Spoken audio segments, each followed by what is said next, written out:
Москвадагы мекендеш сиз үчүн жагымдуу жаңылык. Таза ишеничтүү кирди чыкты жасоо зарылчылыгы жаралды. Анда биз без пересетка, без посредниксиз Казакстанга алып барып келебиз. Сизди стажы 15 жылдан ашкан айдоочу Асылбек тейлеп, бардык шарты бар 7 орундуу Альфард унаалар тейлейт. Күн сайын жолго чыгабыз. Барып келүү убактысы 1,5 күн. Границага чыгаар алдында кара тизмеде бар жок экенибизди текшерип беребиз. Тезинен Асылбекке чалыңыз жана таза кирди чыктыны колго алыңыз. Момбеков. Эмгек мигранттары ыңгайлуу шартта ипотека ала алат. Элдик турак жай компаниясы аркылуу мигранттарды турак жай менен камсыз кылуу механизмин түзүп, аны 2023-жылы баштоо пландалууда. Бул тууралуу Улукман Мамытов Спутник Кыргызстан радиосуна маек куруп жатып билдирди. Анын айтымында кыргызстандыктар 3 жылдан кем эмес убакытта акча топтоп 8% чек менен ипотекалык насыя алса болот. Мамлекеттик ипотекалык компаниянын Ак Босого турак жай сактык кредиттик туунду компаниясы элдик турак жай компаниясы болуп өзгөрдү. Ал эми Ак Босогонун кардарлары мурдагыдай шарт менен каражат топтоону улантышат. Учурда мигранттарды турак жай менен камсыз кылуу боюнча атайын механизм түзүлүп, ишке ашканы жатат. Жарандар турак жай сатып алууга керектүү сумманын 50%-ын 3 жылдан кем эмес убакытта топтоп, үй сатып алса болот. Каражаттын тең жарымын 6-8% чен менен узак мөөнөткө бөлүп төлөөгө мүмкүнчүлүк берилет, деди Мамытов. Адис ошондой эле жарандар топтогон каражаттар депозиттерди коргоо боюнча агенттик тарабынан корголо тургандыгын кошумчалады. Булак Спутник кежи. Баткен менен Исфаранын акимдери жазгы тала жумуштарын тынч өткөрүүнү макулдашты.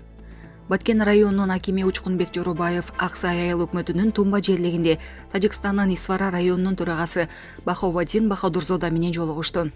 Бул туурасында акимчиликтен билдиришти.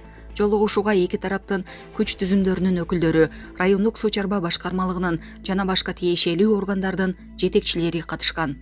Чек ара, укуктук тартип, суга суу, жазга карата арыктарды тазалоо иштерин макулдашуу менен жүргүзүү, чарба иштери жана башка күндөлүк жашоодо болуп жаткан маселелер туурасында сүйлөшүүлөр болду.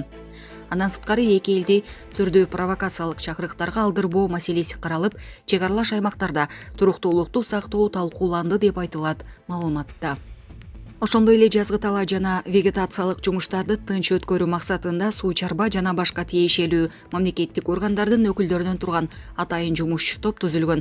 Алар бекитилген иш мерчемдин алкагында иштөө жана макулдашылбаган мыйзамсыз курулуштар, көчөт отургузуу фактыларын болтурбоо, эгер катталса, баштапкы абалына келтирүү жактарын макулдашышкан. Булак Спутник кежи.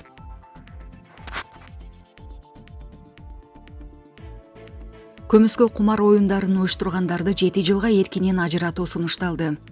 Ички иштер министрлиги кылмыш жаза жана жазык процесстик кодекстерине өзгөртүүлөрдү киргизүү сунушун коомдук талкууга койду.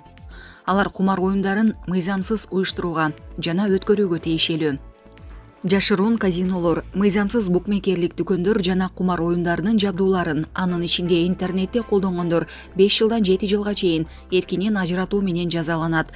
Ошондой эле ордотуучу жагдайлар бар.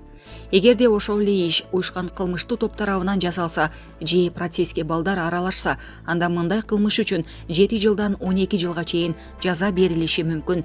Мындай оюндарга катышуунун натыйжасында алынган оюн автоматтары, коюм жана утуш баалуулуктары, ошондой эле башка кирешелер, анын ичинде оюн аксессуарлары конфискацияланат деп жазылат документте.